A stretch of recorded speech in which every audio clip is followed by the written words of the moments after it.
Wata mata ta haifa wani jariri bayan ta mutu an birne ta a makabarta.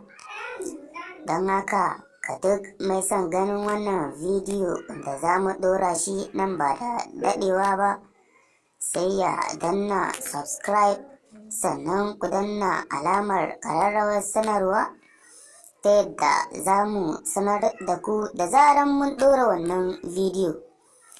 Annabi ya yi gaskiya, zamani zai zo da za a yi kisa mai kisan bai san dalilin kisan ba, wanda aka kashe bai san dalilin kashe shi ba.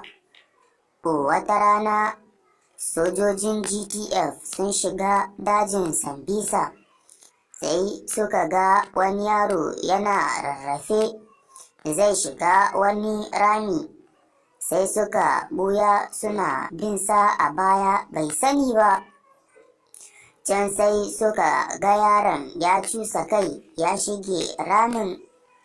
Abinka da soja wanda bai san tsoro ba, sai suka leƙa cikin ramin suka ga yadda za su biyo wa lamarin. Leƙawarsu ke da wuya sai suka ga wata mace a ramin, daga cikinta zuwa saman kanta lafiya lau, amma daga ƙasanta har kafaɗunta sun ruɓe saboda ta jima da mutuwa.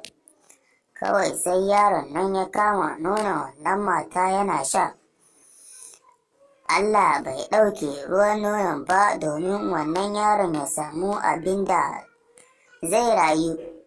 Gaba ɗayansu suka yi mamakin ikon Allah kuma suka ɗauko wannan yaron. Don haka dole mu gode wa Allah. Ya Allah, ka ba wa sojojin Najeriya nasararsu fatattaka waɗannan azzalumai. Allah, ka taimaki sojojin Najeriya da masu son gaskiya. Don haka ga duk mai son asalin bidiyon sai ya danna subscribe sannan ku danna alamar ƙararrawar sanarwa ta yadda za mu sanar da ku da zaran mun ɗora wannan bidiyo.